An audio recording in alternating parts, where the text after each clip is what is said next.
రజతోత్సవంపై గులాబీ ఫోకస్. విజయవంతం చేసే దిశగా ప్రణాళిక. 2వ తేదీన సభాస్థలికి భూమి పూజ.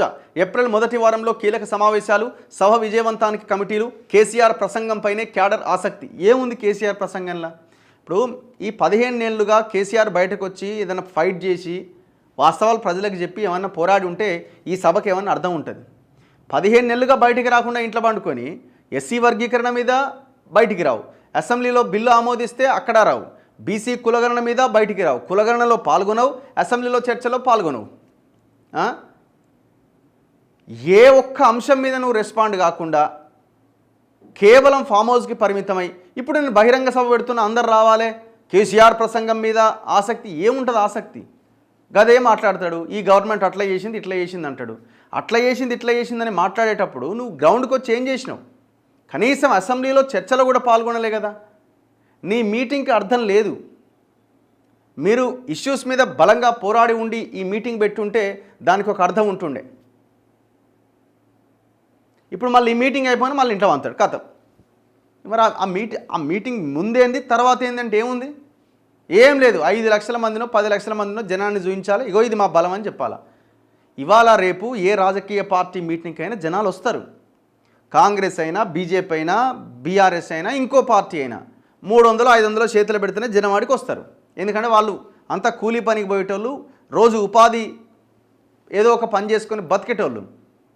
వాళ్ళు ఆ రోజు ఆ డబ్బులు వస్తేనే అక్కడికి వస్తున్నారు, జనాన్ని మొబిలైజ్ చేస్తున్నారు వెహికల్స్ పెట్టి. మీటింగ్లు సక్సెస్ అవుతాయా కాదా అంటే 100% సక్సెస్ అవుతాయి. అది ఏ రాజకీయ పార్టీ మీటింగ్ అయినా. సో ఇందులో మీటింగ్కి ఎంతమంది వచ్చారు, మీటింగ్ ఇదంతా ట్రాష్, ఇదంతా అయిపోయింది. ఆ ట్రెండ్ అయిపోయింది. ఒకప్పుడు ఉంటుండే అది ఆ ట్రెండ్. సభలు సభకు వచ్చే జనాన్ని చూసి పొద్దుగాల పేపర్లు రాసే విధానం ఇదంతా ఉంటుండే. కానీ ఇప్పుడు ఆ ట్రెండ్ అయిపోయింది. జనానికి ఎంతమంది వచ్చినా జనం ఎంతమంది వచ్చినా పైసలు ఇస్తే వచ్చిర్రవా ఏముందనే కాడికి వచ్చింది.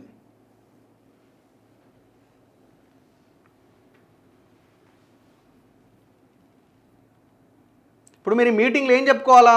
15 నెలలుగా ప్రభుత్వ ప్రజా వ్యతిరేక విధానాలపైన మీరు కొట్లాడిన దాని మీద ఈ మీటింగ్లో డిస్కస్ చేయాలి. ఏంది మీరు చేసింది చెప్పండి.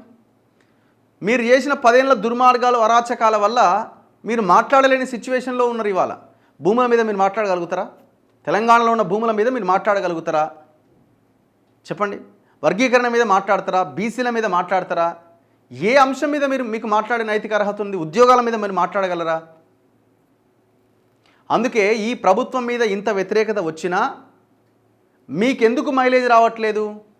మీరు 10 ఏళ్ళుగా చేసిన దుర్మార్గాలు, 15 నెలలుగా ప్రధాన ప్రతిపక్షంలో ఉండి వాళ్ళ సమస్యలు గాలికి వదిలేసి ఇంట్లో వండుకోవడం వల్ల మీకు ఈ సిచ్యువేషన్ వచ్చింది. ఇప్పటికైనా మారండి. చేసిన తప్పులకి ప్రజల్ని క్షమాపణ కోరి మళ్ళీ ప్రజలే తప్పు చేసిరన్న ఒక ఈగో, ఆ మెంటాలిటీ నుంచి బయటకు వచ్చి ఆ పార్టీ నాయకత్వాన్ని, లేదంటే అట్లీస్ట్ వర్కింగ్ ప్రెసిడెంట్ స్థాయి ఆ నాయకత్వాన్నైనా బీసీలకో, ఎస్సీలకో, ఎస్టీలకో సమన్యాయం పాటించి, సామాజిక న్యాయం పాటించి పార్టీని ఏమైనా బతకనిచ్చే ప్రయత్నం చేయండి. ఇది సగటు బీఆర్ఎస్ కార్యకర్త కోరుకుంటున్నది.